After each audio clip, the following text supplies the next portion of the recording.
আসসালামু আলাইকুম। রাবেয়া কিচেন থেকে সবাইকে অনেক অনেক শুভেচ্ছা। আশা করছি সবাই ভালো আছেন। আজ আমি আপনাদের জন্য আরেকটি চায়ের রেসিপি নিয়ে আসছি। যাদের সর্দি কাশি একেবারে কমছে না, তারা মূলত এই চাটা বানিয়ে খেলে অনেক উপকার পাবেন। আর সবার ঘরে কম বেশি এই মশলাগুলো আছে। এটা মশলাদার চা, তবে এটার গুণাগুণ অনেক বেশি। আমার এই চাটা বানাতে যা যা লাগবে: পানি, এলাচ, দারুচিনি, গোলমরিচ, লবঙ্গ, তেজপাতা, পুদিনা পাতা, মধু, লেবুর রস ও লবণ। চুলাটা অন করে চা বানানোর জন্য পাতিলটা বসিয়ে দিলাম। এই চায়ের কাপের 3 কাপ ফুটন্ত গরম পানি দিয়ে দিচ্ছি। মশলাগুলোর সাথে জাল হতে হতে পানি যখন 2 কাপের মতো হবে, আমি তখন নামিয়ে নেব।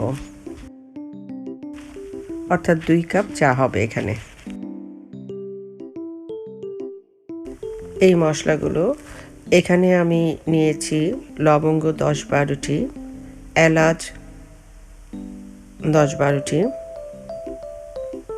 আস্ত গোলমরিচ আধা চা চামচ অর্থাৎ প্রায় 15টার মতো হবে, দারুচিনি বড় সাইজের একটা, তেজপাতা 4-5টি,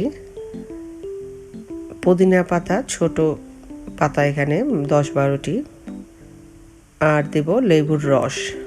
লেবুর রসটা আমি একেবারেই শেষের দিকে দেব। আর লবণ, সামান্য একটু লবণ দেব।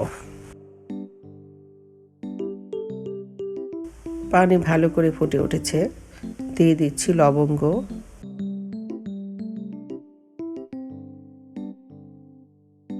গোলমরিচ,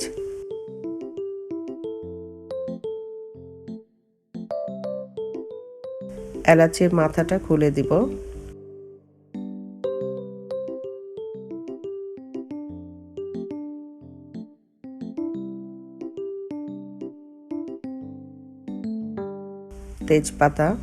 তেজপাতা অবশ্যই ভালো করে ধুয়ে দিতে হবে।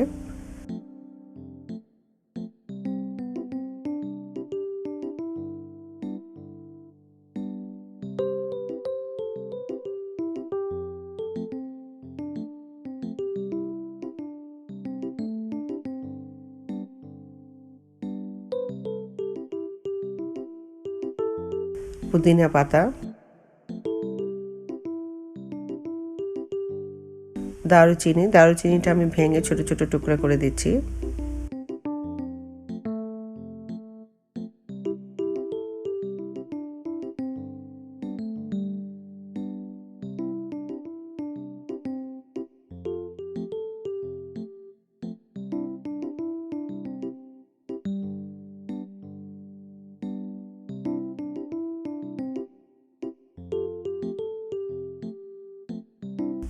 আর দিয়ে দিচ্ছি লবণ 1 চিমটি। লবণ কাশির জন্য, গলা ব্যথার জন্য খুবই ভালো, গলা পরিষ্কার করে।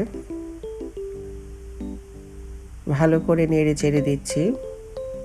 এবার এটা ঢাকনা দিয়ে প্রায় 1 ঘন্টার মতো আমি মিডিয়াম আঁচে এটা জাল দিব।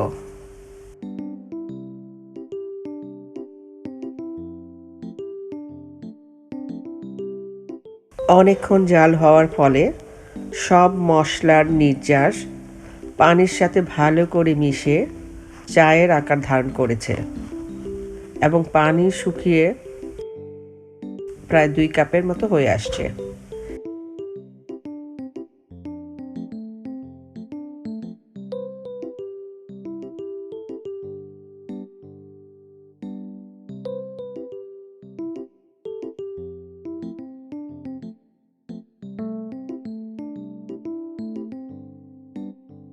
এবার আমি যেটা করব, এখানে দিয়ে দিচ্ছি 1 টেবিল চামচ মধু,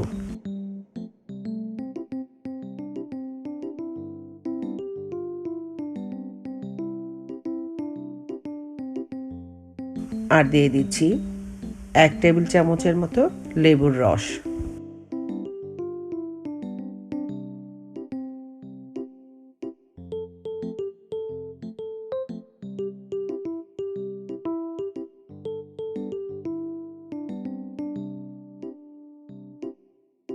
ভালো করে নেড়ে চেড়ে দিচ্ছি।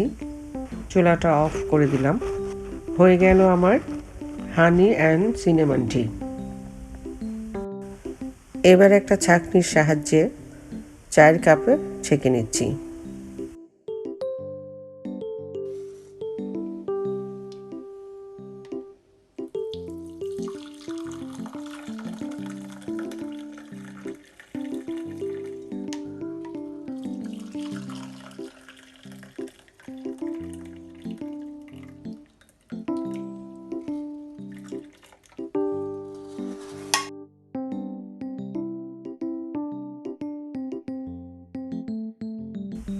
চায়ের উপরে পুদিনা পাতা দিয়ে দিলাম। হয়ে গেল আমার খুবই উপকারী মজাদার চা।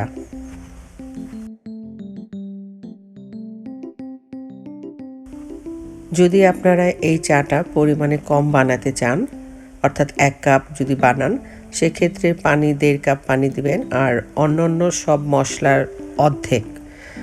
আর যারা মিষ্টি খেতে চান না তারা মধুটা বাদ দিতে পারেন। তবে মধু এখানে ক্ষতি করছে না, মধুটা এখানে অ্যান্টিবায়োটিক হিসাবে কাজ করছে।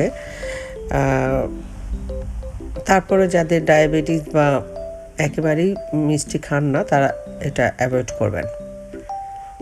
অবশ্যই এই চাটা বানিয়ে খাবেন, ইনশাল্লাহ আপনাদের সর্দি কাশি অনেকটাই নিরাময় হবে।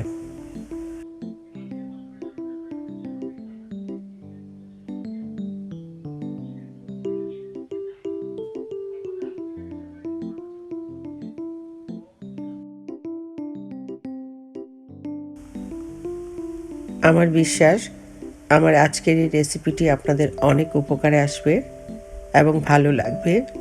ভালো লাগলে অবশ্যই লাইক, কমেন্ট ও শেয়ার করতে ভুলবেন না। ফ্রেন্ডস অ্যান্ড ফ্যামিলিদের সাথে বেশি বেশি শেয়ার করবেন। আমার চ্যানেলটি যারা সাবস্ক্রাইব করেননি প্লিজ করে নেবেন। আমার জন্য দোয়া করবেন। আপনারা অনেক ভালো থাকবেন। আল্লাহ হাফেজ।